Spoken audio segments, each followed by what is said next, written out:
কোনো মানুষকে যদি বারবার বলে বোঝাতে হয় আমাকে গুরুত্ব দাও, আমার যত্ন নাও, আমাকে ভালোবাসো, আমায় আগলে রাখো, তাহলে সে মানুষটা অন্তত ভালোবাসে না। মানলাম সে ফোন দেয়, মেসেজ দেয়, এটা হয়তো দায়িত্ব থেকে দেয়, তার মনে হয় একবার ফোন দেওয়া দরকার বা মেসেজ দেওয়াটা দরকার। এই যে আমি আপনাকে বারবার বলি আমার যত্ন নিতে, আমার যত্ন নেওয়া কম হচ্ছে, আমায় ভালোবাসুন, আমার ভালোবাসা কম হচ্ছে, তাহলে আর আপনি আমাকে কই ভালোবাসলেন? আগের রাগ দেখাতেন, অধিকার দেখাতেন, আস্তে আস্তে সব ভুলে যাচ্ছেন, আমায় যত্ন নেওয়া ভুলে গেলেন। ভালোবাসেন কিনা আমি অন্তত বলতে পারছি না। আপনার থেকে এখন সবকিছুই আমার চেয়ে চেয়ে নিতে হয়। আমি জানি সম্পর্কটা আর আগের মতো নেই, তবুও সম্পর্কটা হয়তো কোনো কারণে টিকে আছে। এভাবে বলতে থাকলে বিশ্বাস করেন একদিন আমি এই সম্পর্কটা থেকে বেরিয়ে যাব। আপনাকে মেসেজ দিলে তো তার রিপ্লাই দিবেন তো দূরেরই, সিন পর্যন্ত করেন না, অথচ ঘন্টার পর ঘন্টা ফেসবুকে থাকে। আর কিছু বললেই বলেন ব্যস্ত ছিলাম, আমার ভালো লাগে না।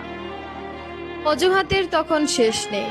আজকাল ফোন দিয়ে আর কোনো কথাই নেই, অন্য ফোন নিয়ে ভিডিও দেখায় ব্যস্ত হয়ে পড়েন, অথচ অপর পাশে কেউ একজন যে আছে তার কথা আপনার মনেই থাকে না। আমার অসুখ হলে এখন আর জিগান না আমি ভালো আছি কিনা, সুস্থ আছি কিনা। বিশ্বাস করেন ছোট ছোট বিষয়গুলো আমাকে এত পরিমাণ কষ্ট দেয়, কি বলবো আর। আমি তো বলেই দিয়েছি আপনার যদি মনে হয় আমাকে আর ভালো লাগতেছে না আপনি আমাকে বলেন, কিন্তু এমন ব্যবহার আমি নিতে পারছি না, আমার বড্ড কষ্ট হয়।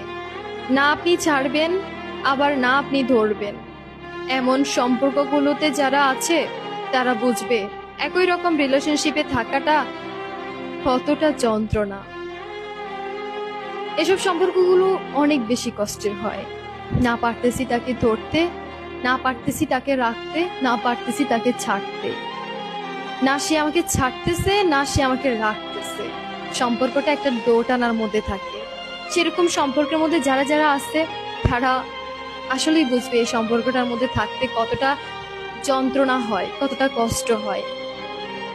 তো এরকম কোনো মানুষ যদি এই ভিডিওটা দেখে থাকেন অবশ্যই কমেন্ট করে যাবেন, আমি রিপ্লাই করব, কথা দিলাম।